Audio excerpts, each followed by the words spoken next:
प्रिय विद्यार्थियों, आज हम प्रगतिवादी प्रमुख कवि केदारनाथ अग्रवाल के बारे में चर्चा करेंगे।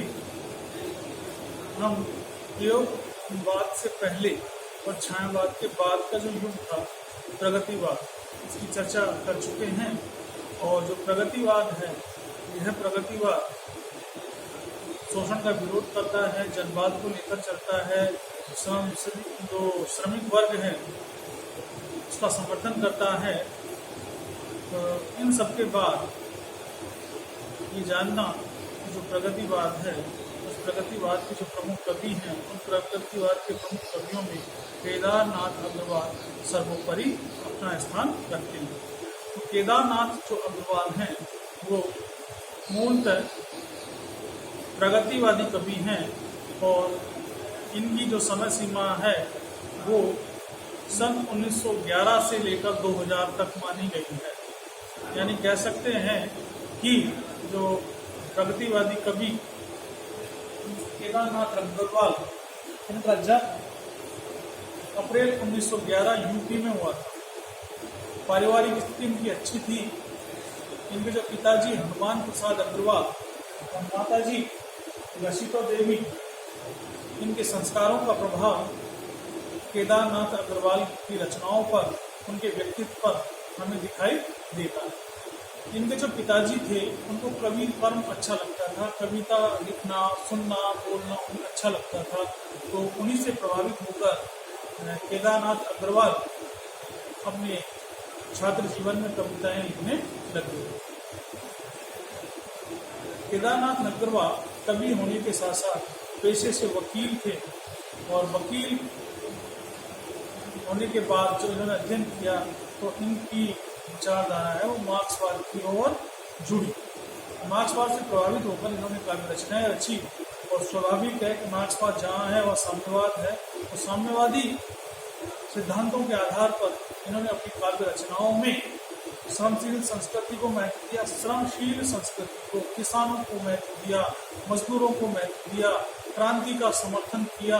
जो प्रकृति है उस प्रकृति के नए नए प्रतीकों के ऊपर इन्होंने अपनी कविताएं रची।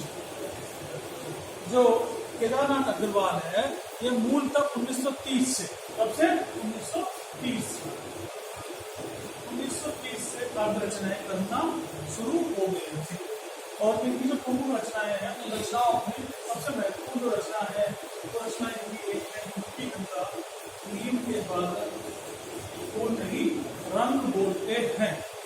3 रचनाएं हमें ध्यान रखनी है। युवती गंगा, फूल नहीं रंग बोलते हैं, नींद के बादल। वैसे इन्होंने पद्य के साथ साथ गद्य में भी महारत हासिल की। इनको सोवियत नेहरू पुरस्कार भी मिल चुका है, इनको साहित्य का अकादमी पुरस्कार मिल चुका है, इनको मैथिली शरण पुरस्कार भी मिल चुका है। और सन 2000 जून के महीने की बात है कि इस महीने में सन 2000 जून में इनकी मृत्यु हो गई थी। ये इस संसार को विदा कर गई। तो इनकी काव्य यात्रा को या इनके काव्य साहित्य को जब हम पढ़ते हैं तो ये पाते हैं कि इनकी जो सारी रचनाएं हैं, इन काव्य रचनाओं में इनके जीवन का युग संघर्ष बोलता है, दिखाई देता है। युग संघर्ष चारों तरफ इनकी रचनाओं में दिखाई पड़ता है। जब इनकी काव्यगत विशेषताओं की चर्चा करें, केदारनाथ अग्रवाल की ये रचनाएं, फिर इन रचनाओं को पढ़ने के बाद प्रगतिवादी विशेषता इन रचनाओं में आएगी। तो प्रगतिवादी विशेषताओं में से ऐसी कौन सी विशेषताएं सबसे ज्यादा इनके काव्य में देखने को मिलती है? वो है नंबर 1 सामाजिक यथार्थ। समाज के अंदर 2 तरह के वर्ग, एक शोषक वर्ग, एक शोषित वर्ग। शोषक वर्ग में कौन? पूंजीपति वर्ग, किसान वर्ग, साहूकार, धनाढ्य वर्ग ये आते हैं। और शोषित में मजदूर वर्ग, किसान वर्ग, श्रमहारा वर्ग, गरीब व्यक्ति इसके अंतर्गत आते हैं। तो 2 वर्ग हैं और दोनों वर्गों में जो अंतर है, जो भेद है, वो किसके आधार पर आता है? आर्थिक विषमता के आधार पर।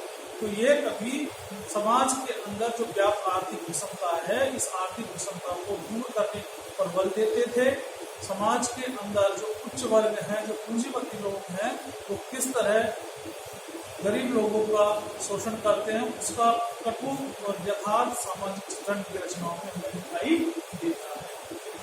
ये लिखते भी हैं, मैंने उसको जब देखा, लोहा जैसा तपते देखा, गलते देखा, ढलते देखा, मैंने उसको गोली की तरह चलते देखा। यानी कोई श्रमिक है और उस श्रमिक के लिए कह रहा है, मेहनत करते समय मैंने उसको जब देखा, वो लोहे की तरह कठोर है, श्रम करते करते वो कठोर हो चुका है, लोहे की तरह ही वो तपता है, दिन रात मेहनत करके लोहे की तरह गल जाता है, ढलता है। और जब इन सारे कर्मों के बावजूद उसे उसका वास्तविक हक नहीं मिलता है, तो वो गोली की तरह चलने से भी चूकता नहीं है। जनवाद क्या है? जनवाद, हम सभी सामाजिक प्राणी हैं, समाज में रहते हैं। इस समाज के आसपास का परिवेश लोक कहलाता है। तो लोक कवि, लोग केदारनाथ अग्रवाल है, इनको हम लोक कवि भी कह सकते हैं। और जो लोक के कवि होते हैं, जो हमारे सामाजिक सांस्कृतिक दृष्टि से जो लोक की बात करते हैं, आसपास के जीवन की बात करते हैं, वो लोक कवि होते हैं। उनके वहाँ जनवाद की प्रवृत्ति दिखाई देती है। जनवाद में क्या होता है? गांव, कस्बे, ढाणी, खेत, खलियान, इनकी सुंदरता का वर्णन, इनमें रहने वाले लोगों के रीति रिवाजों का वर्णन, इनकी सोच का वर्णन, इनकी दृष्टि का वर्णन। श्रमशील संस्कृति, यहाँ जो सौंदर्य दिखाई देता है इस युग के केदारनाथ अग्रवाल जी को, वो सौंदर्य कोई कम सीना जिसको हम कह सकते हैं एक युवती या सुंदर पुरुष में नहीं दिखाई देता। जो श्रम करता है, जो मेहनत करता है वास्तविक, जैसे मजदूर हो, चाहे तोड़ने पत्थर तोड़ने वाली कोई महिला हो, खेत में खलिहान में काम करने वाली मजदूर, महिला, पुरुष, बच्चे कोई हो सकते हैं। तो श्रमशील, जो श्रम करते हैं, मेहनत करके कमाते हैं, खाते हैं, ऐसे व्यक्तियों की, ऐसे संस्कृति का इन्होंने वर्णन किया है, उसको ही सुंदर माना है। धरती की सुगंध इनकी कविताओं में शुरू से लास्ट तक दिखाई देती। इस धरती को वो अपनी मां मानते हैं, लालन पालन करने वाली मानते हैं। इस धरती को छोड़कर वो अन्य कहीं नहीं जाना चाहते। धरती प्रेम उनकी कविताओं में सर्वत्र रूप में दिखाई देगा। कवि को लिखते हैं, हम न रहेंगे तब भी ये खेत रहेंगे, और जीवन देते प्यास बुझाते, श्याम बदरिया के लहराते केस रहेंगे। देखो शब्दों चित्रात्मकता है, अनूठा शब्द संयोजन इनकी कविताओं में आपको देखने को मिलेगा।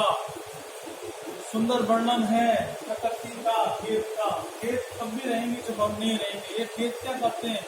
हमें हमारे जीवन यापन के लिए संसाधन मुहैया कराते हैं, साधन देते हैं, अन्न फसल पैदा करके हम देते हैं, और जीवन देते, प्यास बुझाते हुए प्रकृति का उपादान, प्रकृति के जो महत्वपूर्ण तत्व, घटक, बादल, तब भी रहेंगे, लहराते केस रहेंगे। यानी सुंदरता का वर्णन की यहाँ प्रकृति के उपादानों को लेकर किया गया।